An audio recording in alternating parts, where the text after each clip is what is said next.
Anda menyaksikan akhir-akhir ini banyak sekali kasus-kasus pembunuhan yang keji dan tidak masuk akal.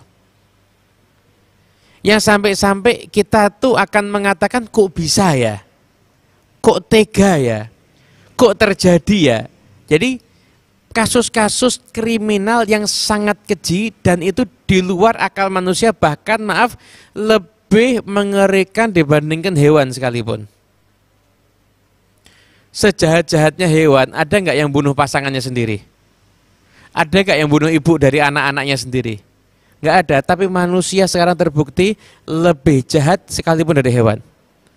Ada yang membunuh pasangannya, ada yang membunuh, keluarganya, ada yang membunuh anaknya dan sebagainya. Ini fakta dan realita yang terjadi di hadapan kita. Kita mungkin bertanya-tanya, kenapa kok semua ini bisa terjadi? Jadi pintu masuknya syaitan itu ada namanya syahwat yang sifatnya itu al-ghadab, kemarahan.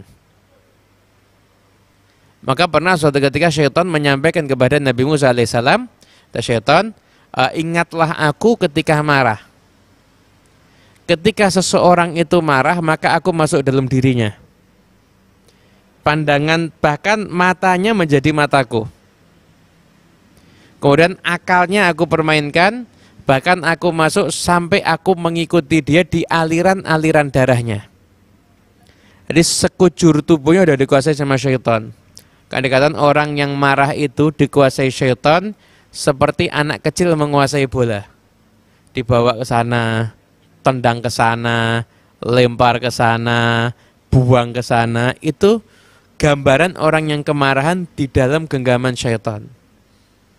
Maka ketika seseorang itu sudah dikuasai kemarahan, itu sudah bukan dirinya, itu setan.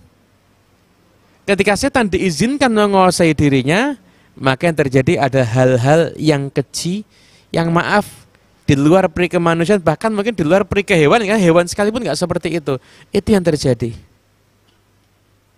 Maka apabila kita melihat hal-hal semacam itu di sekitar kita, ini introspeksi untuk diri kita, hati-hati betapa bahayanya pribadi seseorang ketika dia telah dikuasai oleh syaitan. Banyak hal-hal buruk yang berpotensi akan terjadi.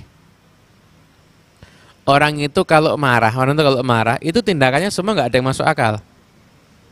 Gelas tidak salah dipecah, banting, piring dilempar, betul nggak? Salah apa piring sampai dilempar, kaca dipukul? Itu ketika seseorang udah kehilangan akal sehatnya. Kenapa akal sehatnya hilang? Udah dikuasai sama syaitan. Akalnya nggak ada, perasaannya nggak ada, nuraninya nggak ada. Waliyadzubillah min dzalik.